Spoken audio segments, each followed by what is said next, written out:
Bismillahirrahmanirrahim. Assalamualaikum warahmatullahi wabarakatuh. Ketemu lagi dengan Bu Ipi di pembahasan soal persiapan ujian sekolah nomor 30. Sebuah prisma alasnya berbentuk belah ketupat. Jadi ada prisma, alasnya belah ketupat. Bu Ipi gambarin dulu alasnya. Seperti ini.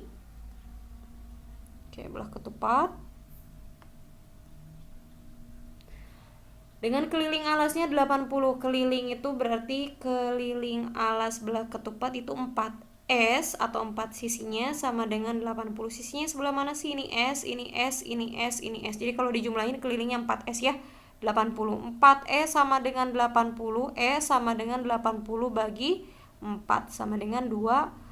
Maka sisinya itu 20, di sini 20, di sini juga 20, di sini juga 20. Panjang salah satu diagonalnya D1 katakanlah 32, berarti setengah-setengahnya 16 ya. 16. Maka kita harus nyari dulu D2-nya, yaitu dengan memanfaatkan satu segitiga yang ini ya. Di sini 20, di sini 16. Kira-kira triple Pitagorasnya dari apa? Dari 3, 4, 5. Dikali berapa? Dikali 4 ya, hasilnya jadi 20, 16, 12 gitu ya. Maka di sini 12. Maka diagonal 2 bisa dicari. 12 tambah 12, 24.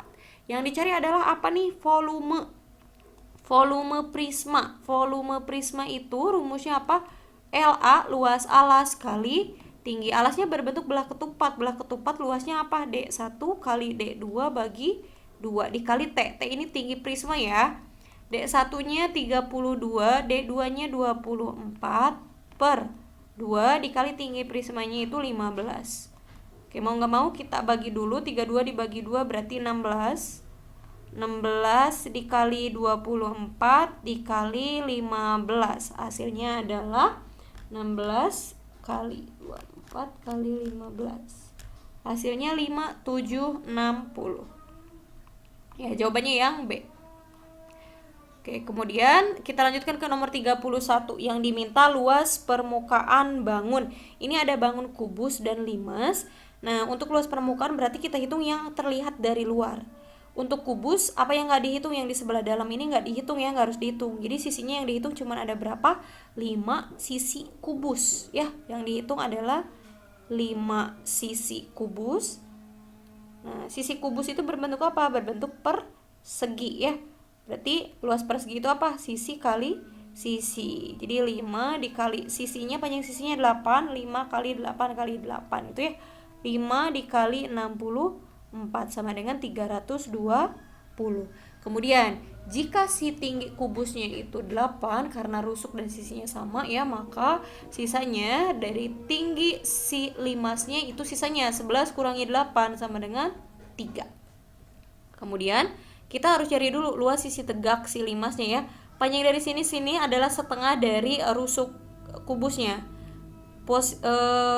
Pulnya itu 8 maka setengahnya 4. 3, 4 maka miringnya pasti 5. Otomatis kalau Bu Ipi gambarin lagi, sisi tegaknya jadi seperti ini ya. Alasnya ukurannya 8, tingginya 5. Yang dihitung adalah 4 luas sisi tegak. Sisi tegak limas berbentuk apa? Berbentuk suatu segitiga ya. Berarti rumusnya alas kali tinggi bagi 2. Oke, Bu Ipi substitusi. Alasnya adalah 8, tinggi si segitiganya 5 dibagi 2. Dicoret 8 bagi 2 sama dengan 4. 4 kali 5 20, 20 kali 4 80. Maka total LP luas permukaan itu 80 ditambah 320 sama dengan 400. Jawabannya yang C. Nomor 32. Volume bangun adalah, di sini ada gabungan dua bangun yaitu suatu tabung dan suatu kerucut. Kita harus cari dulu.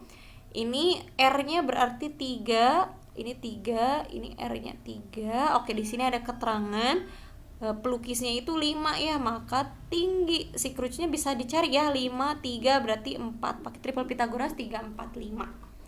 Oke, kemudian panjang seluruhnya ini bangunannya itu 15, maka tinggi si tabung bisa dicari ya. Karena tinggi kerucutnya udah ada 4, maka tinggi tabung adalah 15 kurangi 4 atau 11 tinggi tabungnya. Maka untuk volume kita harus hitung satu-satu ya. volume. Yang dicari yang paling awal dulu, Ibu mau nyari volume seperti kerucut dulu ya. Volume kerucut.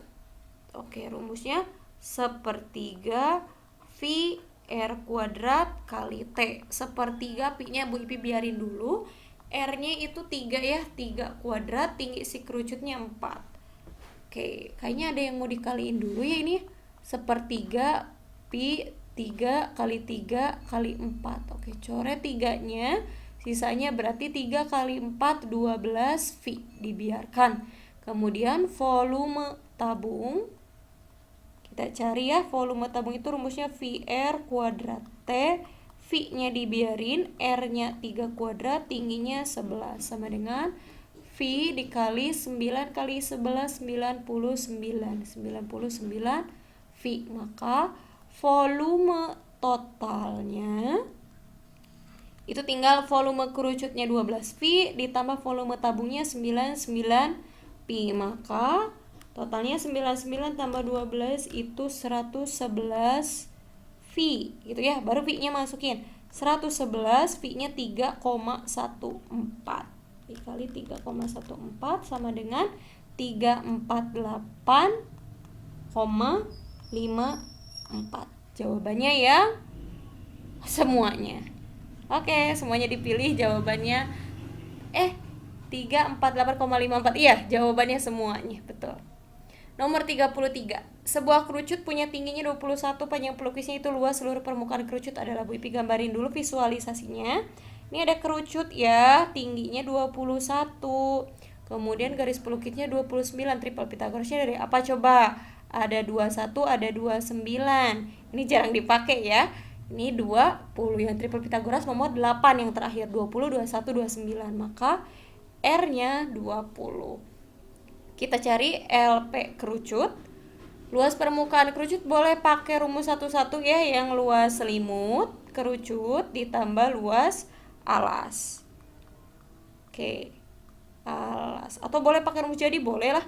Luas selimut kerucut itu PRS, luas alas itu PR kuadrat. Ibu betulin lagi ya. Mohon maaf, Ibu hapus dulu yang ini gak jelas banget. Mau nulis alas. Oke, di sini ada V, ada R, ada V, ada R. V sama R-nya Bu Ipi tarik ke depan, sisanya R tambah S. Oke deh, kita masukin Pi-nya mau nggak mau kita pakai 3,14. R-nya 20, R tambah S 20 ditambah 29. Berarti 3,14 dikali 20, 20 tambah 29, 49 ya, silahkan dikaliin. 49 kali 20 kali 3,14. Jawabannya adalah 3077,2.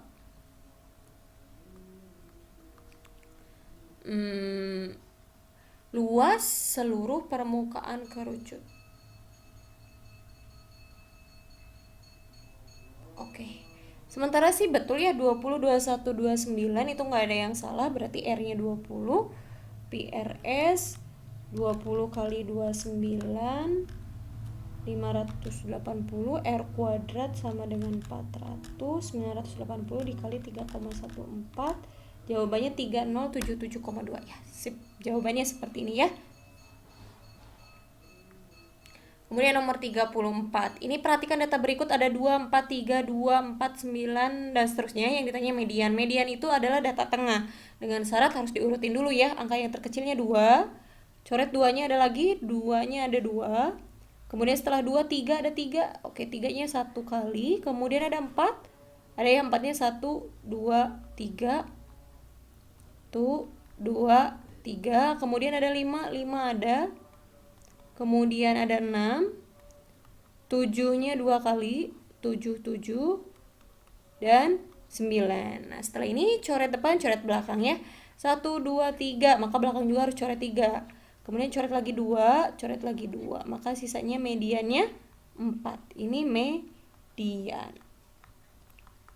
Selesai. Jawabannya ya. B wajib diurutkan ya.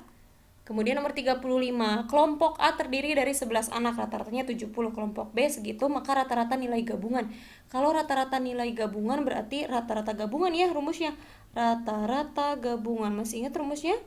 X bar gabungan itu rumusnya N1 kali X bar 1 N2 kali X bar 2 per N1 tambah N2.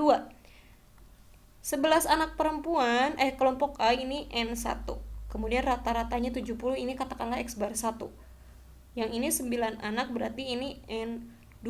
75 itu sebagai X bar 2. N1-nya 11 dikali X bar 1-nya 70 ditambah 9 dikali 75 per 11 tambah 9. 11 kali 70 sama dengan 770 ditambah 9 kali 75 itu sama dengan 675 dibagi 11 tambah 9 20. 770 ditambah 675 sama dengan 1445 per 20. Hasilnya adalah 72,25. Jadi jawabannya yang A. Nomor 36. Dalam sebuah kotak terdapat 10 merah, 15 ungu, 25 hijau. Jika diambil satu bola secara acak, satu ya, peluang terambilnya satu bola merah. Ini hubungannya dengan peluang. Peluang itu rumusnya tinggal NA per NS. NA itu titik sampelnya, NS itu ruang sampelnya ya. NA titik sampel itu apa sih yang diminta di soal? Kemungkinannya yang diminta soal yang apa? Satu bola berwarna merah. Yang merahnya ada berapa sih?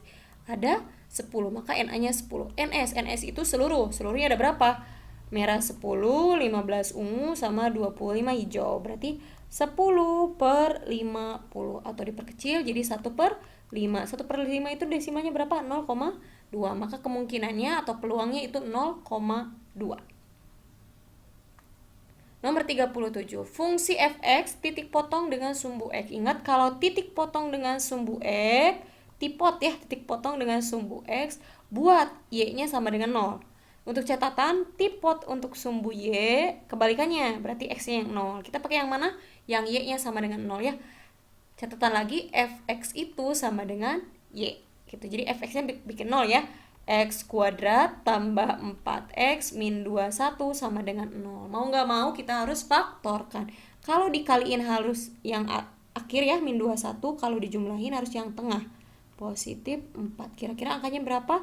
7 sama 3. Yang negatifnya yang 3. Maka faktornya jadi x plus 7, x min 3 sama dengan 0. X plus 7 sama dengan 0, X sama dengan 7-nya pindah ke kanan, jadi min 7 gitu ya. Atau X min 3 itu sama dengan 0, X sama dengan 3. Maka titik potong dengan sumbu X gitu ya. Ketika X-nya min 7 ya Y-nya 0. Ketika X-nya 3 ya Y-nya 0. Min 7,0 sama 3,0. Jadi jawabannya yang B gitu ya. 3,0 min 7,0. Kita lanjut ke nomor 38. Titik G aksen adalah bayangan titik G. G koordinatnya min 4,7. Diputar 90 derajat searah putaran jarum jam. Searah ya, kalau searah berarti rotasi pusatnya 0. Kalau searah jadi min 90 derajat. Kalau minus 90 derajat itu sama dengan rotasi biasa yang 270 derajat. Hasilnya apa? Dibalik Y, X minnya di belakang. Maka G aksen, Y-nya berapa sih? Ini sebagai X, ini sebagai Y. Y-nya 7, min X. X-nya min 4, min 4 sama dengan positif 4. Jawabannya 7,4 yang A. Oke, terima kasih untuk pembahasannya. Untuk nomor 39 akan dilanjutkan di video selanjutnya ya. Assalamualaikum warahmatullahi wabarakatuh.